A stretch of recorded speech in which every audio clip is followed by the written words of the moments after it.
Hi guys, it's Lara. Thanks for watching and welcome back to my channel. Today we are going to bake an apple pie together. Not so long ago I watched one of Katrin Bern's videos in which he made an apple pie and it looked so delicious, so yummy, so I have decided to veganize the recipe and film it for you guys. So if that's something you're interested in, then please keep watching.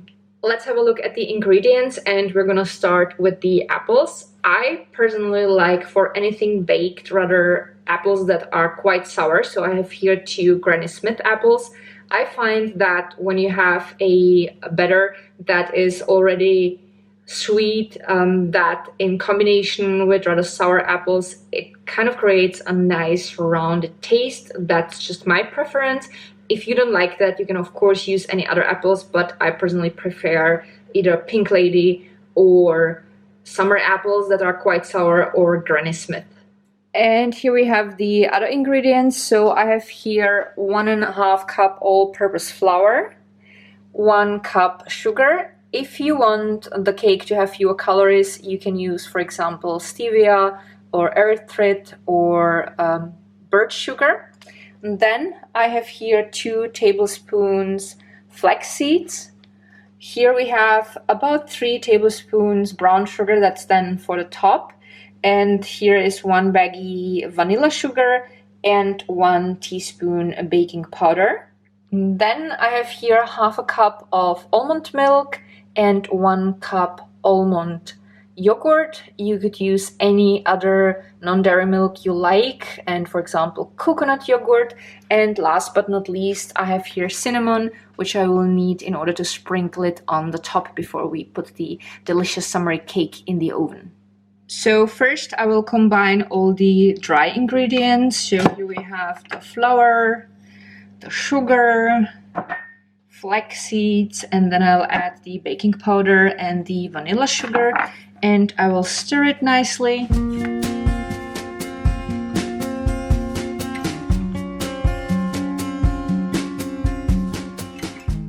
And now I will add the non-dairy milk and the yogurt, and again I will just stir it up. So as you can see, the batter is extremely easy to make and it's also very fast.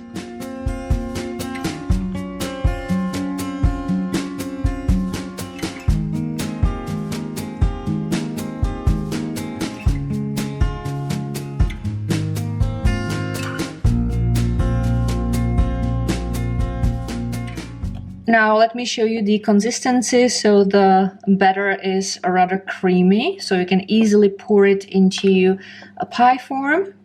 Speaking of which, I have here this simple pie form, and instead of greasing it and dusting it with flour, I will use this non-stick reusable baking sheet. This is an amazing thing, so I will just place it on the pie form, and now I will simply pour the batter in it.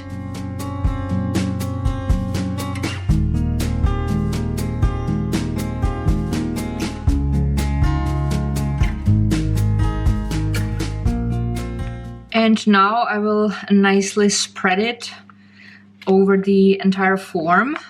You can see that the baking sheet is a little bit bigger. You could theoretically cut it back, but I think it's fine. It doesn't bother me, so I'm gonna leave it like that.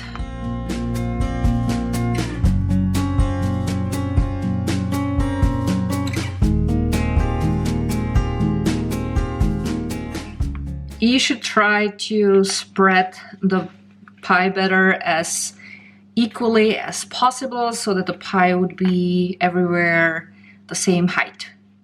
I am already preheating the oven to 175 degrees Celsius, which is, I think, something around 350 Fahrenheit or something like that. I will write the exact Fahrenheit temperature down below together with the recipe.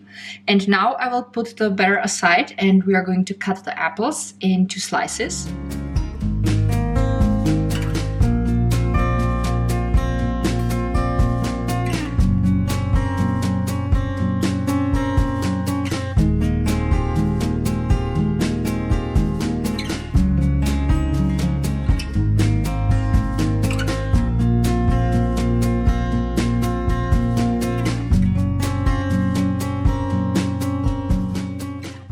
Alright, so now I have here all these apple slices, so I will put the batter again back on the camera. And what I will do now is I will start putting the slices like so, vertically, into the cake batter.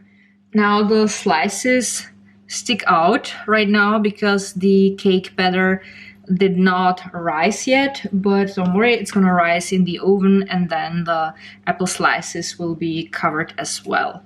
And I'm gonna start in the middle and then I'm gonna work my way towards the edges.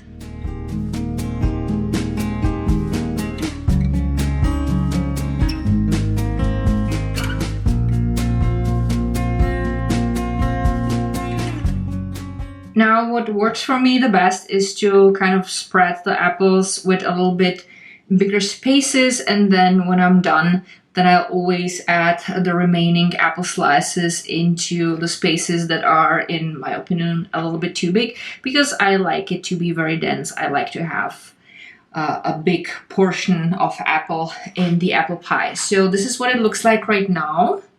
And now I will take cinnamon and sprinkle a little bit cinnamon on the top.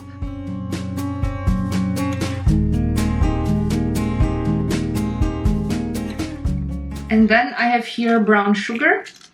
These are the 3 tablespoons. So I'm gonna sprinkle the brown sugar on the top as well. And this is lovely because the sugar is gonna caramelize in the oven and it's just super, super delicious.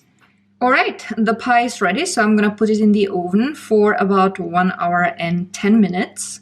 The cake is a little bit more than halfway through. I looked at the alarm clock and it's supposed to stay in the oven for 34 minutes, and you can see that the batter has already nicely risen. And let me tell you, the entire house now smells like sugar and cinnamon. It just smells so wonderful. And here we have the finished pie. It ended up being only 1 hour in the oven. I pinched the middle like so with a knife, and then I checked if the batter sticks to the knife. It didn't, so I turned the oven a little bit earlier off.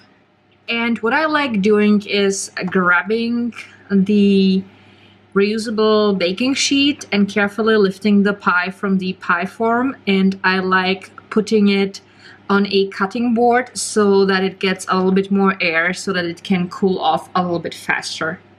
Looking at the pie from the top, you can clearly see that these apple slices created rows, which kind of makes it even easier to portion the cake once it's cooled off. Well, and once the pie is cool enough, I always carefully lift it in one piece from the baking sheet and I put it back into the baking form, which is especially practical if you are planning on bringing the pie somewhere. For example, I'm bringing this pie tomorrow to the office. Wow, the pie smells so wonderful. You can smell the apples and the cinnamon and the sugar. It's just such a wonderful scent, and honestly, I can't wait for tomorrow when I'm gonna have a piece of this. As always, I have written the recipe also down below in the description box. I added the second version with fewer calories, where you would replace the sugar with a sweetener, and of course, I also added the macros. Well, and that is it for today. I hope that you guys enjoyed today's video. Thank you all so much for watching. I love you guys so much, and see you soon. Bye!